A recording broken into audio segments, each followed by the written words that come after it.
श्री राधे राधे। भक्तों, आप श्रवण कर रहे थे गीता जी के महात्म्य का चिंतन। श्रीमद् भगवद गीता महात्म्य चिंतन आप श्रवण कर रहे थे। कल आपने श्रवण किया था 10वें अध्याय का महात्म्य। आज आपको श्रीमद् भगवद गीता के 11वें अध्याय का महात्म्य सुनाया जा रहा है। भगवान श्री महादेव जी कहते हैं, प्रिय, पार्वती माता से कहते हैं, प्रिय, गीता के वर्णन से संबंध रखने वाली कथा एवं विश्वरूप अध्याय के अर्थात 11वें अध्याय के पावन महात्म्य को श्रवण करो। विशाल नेत्रों वाली पार्वती, इस अध्याय के महात्म्य का पूरा वर्णन नहीं किया जा सकता। इसके संबंध में सहस्रों कथाएं हैं। उनमें से एक यहाँ कही जाती है। प्रणीता नदी के तट पर मेघंकर नाम से विख्यात एक बहुत बड़ा नगर है। उसके प्राकार अर्थात चार दीवारी और गोपुर अर्थात द्वार बहुत ऊंचे हैं। वहां बड़ी बड़ी विश्रामशालाएं हैं जिनमें सोने के खंभे शोभा दे रहे हैं। उस नगर में श्रीमान, सुखी, शांत, सदाचारी तथा जितेंद्रिय मनुष्यों का निवास है। वहां हाथ में शारंग नामक धनुष धारण करने वाले जगदीश्वर भगवान विष्णु विराजमान हैं। वे परम ब्रह्म के साकार स्वरूप हैं। संसार के नेत्रों को जीवन प्रदान करने वाले हैं। उनका गौरवपूर्ण श्री विग्रह भगवती लक्ष्मी के नेत्र कमलों द्वारा पूजित होता है। भगवान की वह झांकी वामन अवतार की है। मेघ के समान उनका श्याम वर्ण तथा कोमल आकृति है। वक्षस्थल पर श्रीवत्स का चिन्ह शोभा पाता है। वे कमल और वनमाला से विभूषित हैं। उनके अनेक प्रकार के आभूषणों से सुशोभित अद्भुत शोभा होती है। अनेक प्रकार के आभूषणों से सुशोभित हो भगवान वामन रत्नयुक्त समुद्र के सदृश जान पड़ते हैं। पीतांबर से उनके श्याम विग्रह की कांति ऐसी प्रतीत होती है मानो चमकती हुई बिजली से घिरा हुआ स्निग्ध मेघ शोभा पा रहा हो। उन भगवान वामन का दर्शन करके जीव जन्म एवं संसार के बंधन से मुक्त हो जाता है। उस नगर में मेखला नामक महान तीर्थ है, जिसमें स्नान करके मनुष्य शाश्वत वैकुंठ धाम को प्राप्त होता है। वहां जगत के स्वामी करुणा सागर भगवान नृसिंह का दर्शन करने से मनुष्य 7 जन्मों के किए हुए घोर पाप से छुटकारा पा जाता है। जो मनुष्य मेखला में गणेश जी का दर्शन करता है वो सदा दुस्तर विघ्नों के भी पार हो जाता है।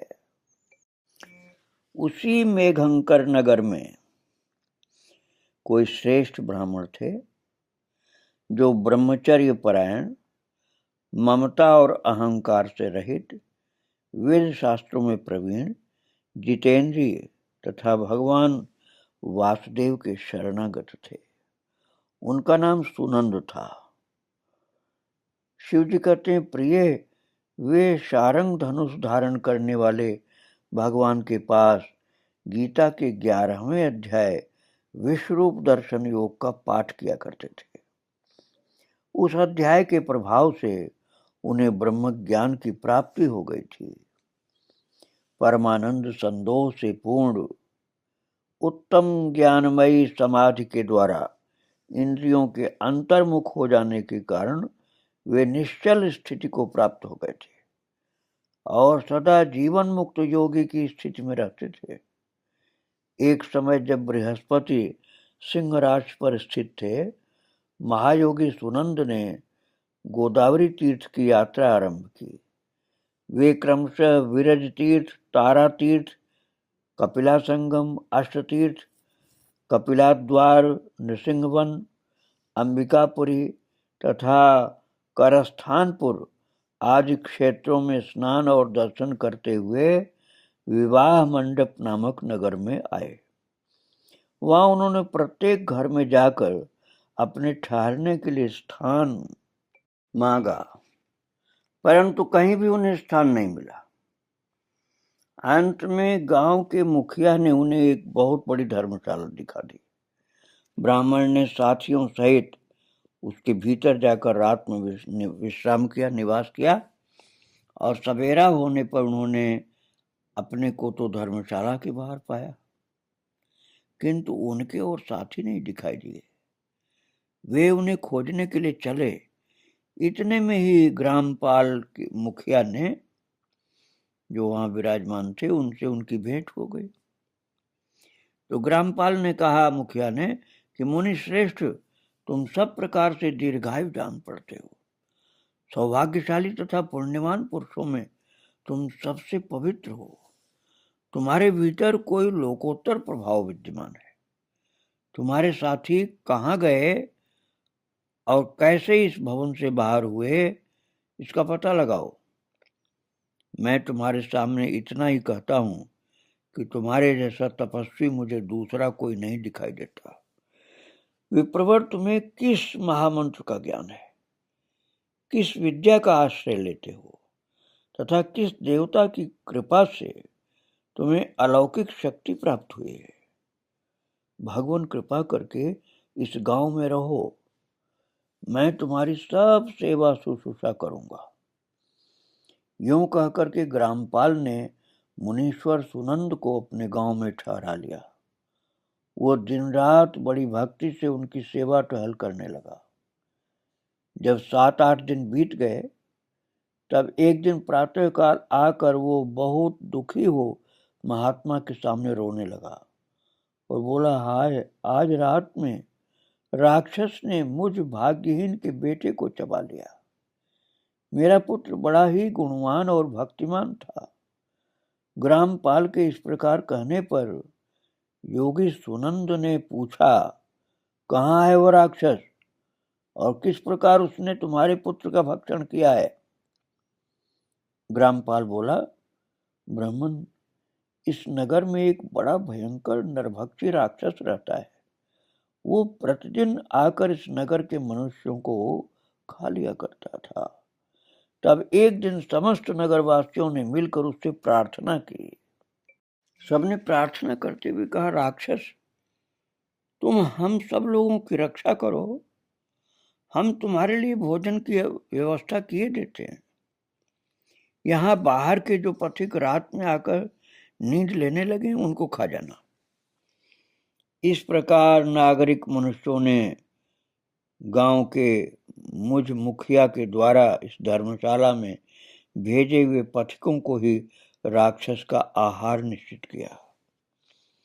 अपने प्राणों की रक्षा के लिए ही उन्हें ऐसा करना पड़ा। गांव वालों को, तुम भी अन्य राहगीरों के साथ इस घर में आकर सोए थे, किंतु राक्षस ने उन सबको तो खा लिया, केवल तुम्हें छोड़ दिया है।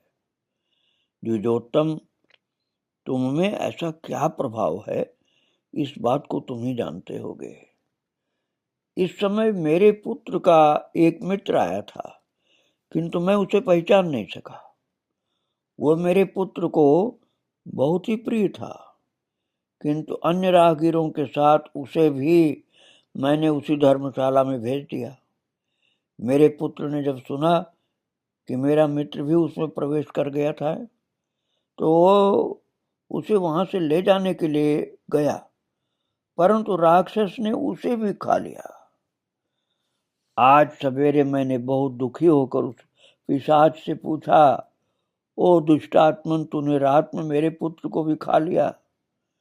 तुम्हारे पेट में पड़ा हुआ मेरा पुत्र जिससे जीवित हो सके, ऐसा कोई उपाय यदि हो तो बता। राक्षस ने कहा, ग्रामपाल, धर्मशाला के भीतर घुसे हुए तुम्हारे पुत्र के न जानने के कारण मैंने भक्षण किया है। अन्य पथिकों के साथ तुम्हारा पुत्र भी अनजान में ही मेरा ग्रास बन गया। वो मेरे उदर में जिस प्रकार जीवित और रक्षित रह सकता है, वो उपाय स्वयं विधाता ने ही कर दिया है। जो ब्राह्मण सदा गीता के 11वें अध्याय का पाठ करता हो, उसके प्रभाव से मेरी मुक्ति होगी और मरे हुओं को पुनः जीवन ग्राम अर्थात जीवन प्राप्त होगा। मरे हुए को जीवन प्राप्त हो जाएगा।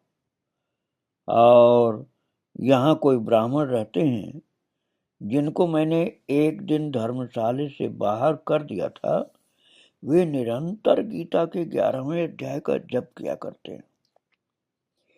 इस अध्याय के मंत्र से 7 बार अभिमंत्रित करके यदि वह मेरे ऊपर जल का छींटा दें तो निस्संदेह मेरा शाप से उद्धार हो जाएगा। इस प्रकार उस राक्षस का संदेश पाकर मैं तुम्हारे निकट आया हूं। ब्राह्मण ने पूछा, ग्रामपाल, जो रात में सोए हुए मनुष्यों को खाता है, वो प्राणी किस पाप से राक्षस हुआ है? तो ग्रामपाल बोला, ब्राह्मण, पहले इस गांव में कोई किसान ब्राह्मण रहता था। एक दिन वह अगहनी के खेत की क्यारियों की रक्षा करने में लगा हुआ था।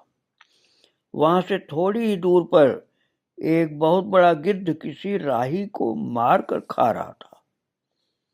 उसी समय एक तपस्वी कहीं से आ निकले, जो उस राही को बचाने के लिए दूर से ही दया दिखाते आ रहे थे। गिद्ध उस राही को खाकर आकाश में उड़ गया। तब तपस्वी ने कुपित होकर उस किसान से कहा, ओ दुष्ट हलवाए, तुझे धिक्कार है, तू बड़ा ही कठोर और निर्दयी है। दूसरे की रक्षा से मुंह मोड़कर केवल पेट पालने के धंधे में लगा हुआ है।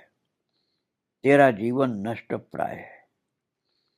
अरे जो चोर, दाढ़ वाले जीव, सर्प, शत्रु, अग्नि, विष, जल, गीध, राक्षस, भूत तथा बेताल आदि के द्वारा घायल हुए मनुष्यों की शक्ति होते हुए भी उपेक्षा करता है, वो उनके वध का फल पाता है। जो शक्तिशाली होकर भी चोर आदि के चंगुल में फंसे हुए ब्राह्मण को छुड़ाने की चेष्टा नहीं करता, वो घोर नरक में पड़ता है और पुनः भेड़िए की योनि में जन्म लेता है। जो वन में मारे जाते हुए तथा गृध्र और व्याघ्र की दृष्टि में पड़े हुए जीव की रक्षा के लिए छोड़ो छोड़ो छोड़ो की पुकार करता है, वो परम गति को प्राप्त होता है। जो मनुष्य गौओं की रक्षा के लिए व्याघ्र, भील तथा दुष्ट राजाओं के हाथ से मारे जाते हैं, वे भगवान विष्णु के उस परम पद को प्राप्त करते हैं जो योगियों के लिए भी दुर्लभ है। सहस्राश्वमेध और 100 वाजपेयी यज्ञ मिलकर शरणागत रक्षा की 16वीं कला के बराबर भी नहीं हो सकते हैं। दीन तथा भयभीत जीव की उपेक्षा कभी नहीं करनी चाहिए। उपेक्षा करने से पुण्यवान पुरुष भी समय आने पर कुंभीपाक नामक नरक में पकाया जाता है। तूने दुष्ट गिद्ध के द्वारा खाए जाते हुए राही को देखकर उसे बचाने में समर्थ होते हुए भी रक्षा नहीं की उसकी, इससे तू निर्दयी जान पड़ता है। अरे तू राक्षस हो जा। हलवाहा बोला, महात्मन, मैं यहाँ उपस्थित अवश्य था, किंतु मेरे नेत्र बहुत देर से खेत की रक्षा में लगे थे। अतः पास होने पर भी गिद्ध के द्वारा मारे जाते हुए उस मनुष्य को मैं नहीं जान सका। अतः मुझ दीन पर आपको अनुग्रह करना चाहिए।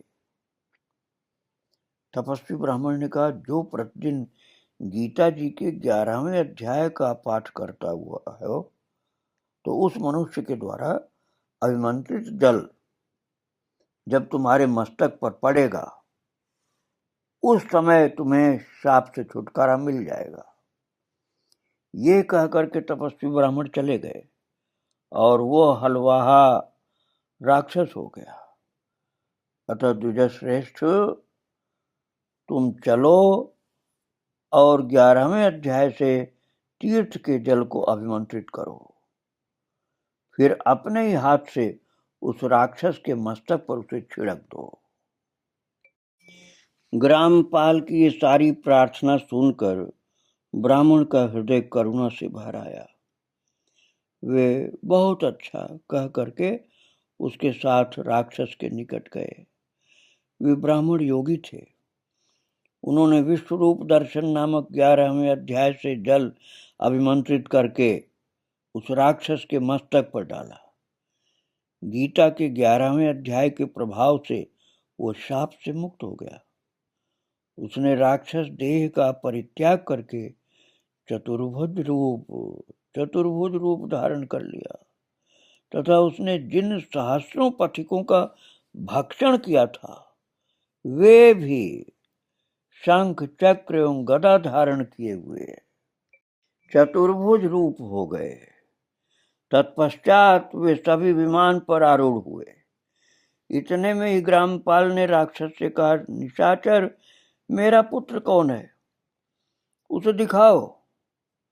उसके यूं कहने पर दिव्य बुद्धि वाले राक्षस ने कहा, ये जो तमाल के समान श्याम 4 भुजाधारी माणिक्यमय मुकुट से सुशोभित तथा दिव्य मणियों के बने हुए कुंडलों से अलंकृत हैं, हार पहनने के कारण जिनके कंधे मनोहर प्रतीत हो रहे हैं, जो सोने के भुजबंधों से विभूषित कमल के समान नेत्र वाले स्निग्ध रूप तथा हाथ में कमल लिए हुए हैं और दिव्य विमान पर बैठकर देवत्व को प्राप्त हो चुके हैं, इन्हीं को अपना पुत्र समझो।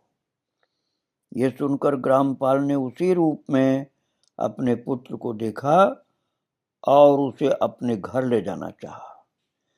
ये देखकर के उसका पुत्र हंस पड़ा और वो कहने लगा, पुत्र कि ग्रामपाल, कई बार तुम भी मेरे पुत्र हो चुके हो। पहले मैं तुम्हारा पुत्र था, किंतु अब देवता हो गया हूं। इन ब्राह्मण देवता के प्रसाद से वैकुंठ धाम को जाऊंगा। देखो, ये निशाचर भी चतुर्भुज रूप को प्राप्त हो गया। 11वें अध्याय के महात्म से ये सब लोगों के साथ श्री विष्णु धाम को जा रहा है।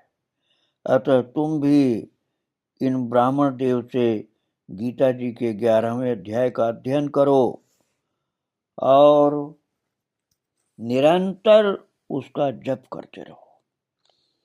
इसमें संदेह नहीं कि तुम्हारी भी ऐसी उत्तम गति हो जाएगी। तात मनुष्यों के लिए साधु पुरुषों का संग सर्वथा दुर्लभ है। वो भी इस समय तुम्हें प्राप्त हो गया है। अतः अपना अभीष्ट सिद्ध करो। धन, भोग, दान, यज्ञ, तपस्या और पूर्व कर्मों से क्या लेना है। विश्व रूप के अध्याय के अर्थात 11वें अध्याय के पाठ से ही परम कल्याण की प्राप्ति हो जाती है। पूर्णानंद संदोह स्वरूप श्री कृष्ण नामक ब्रह्म के मुख से कुरुक्षेत्र में अपने मित्र अर्जुन के प्रति जो अमृतमय उपदेश निकला था, वही श्री विष्णु का परम तात्विक रूप है। तुम उसी का चिंतन लगातार करना शुरू कर दो। वो मोक्ष के लिए प्रसिद्ध रसायन है। संसार भय से डरे हुए मनुष्यों की आदि व्याधि का विनाशक तथा अनेक जन्म के दुखों का नाश करने वाला है। मैं उसके सिवा दूसरे किसी साधन को ऐसा नहीं देखता। अतः उसी का अभ्यास करो। भगवान श्री महादेव जी कहते हैं पार्वती माता से कि इस प्रकार से कह करके वो सबके साथ श्री विष्णु के परम धाम को चला गया। तब ग्रामपाल ने ब्राह्मण के मुख से उस अध्याय को पढ़ा, 11वें अध्याय को। फिर वे दोनों ही उसके महात्म से विष्णु धाम को चले गए। पार्वती, इस प्रकार तुम्हें 11वें अध्याय की महात्म कथा सुनाई मैंने। इसके श्रवण मात्र से महान पाठकों का नाश हो जाता है। भक्तों, इस प्रकार से आपने 11वें अध्याय का महात्म्य श्रवण किया। कल आप 12वें अध्याय का महात्म्य श्रवण करेंगे। आज प्रभु को और उनके भक्तों को प्रणाम करके यहीं विराम दे रहा हूँ। श्री राधे राधे। जय जय श्री राधे श्याम। जय जय श्री सीताराम। वृंदावन बिहारी लाल की जय। राधा रानी की जय। श्री राधे राधे।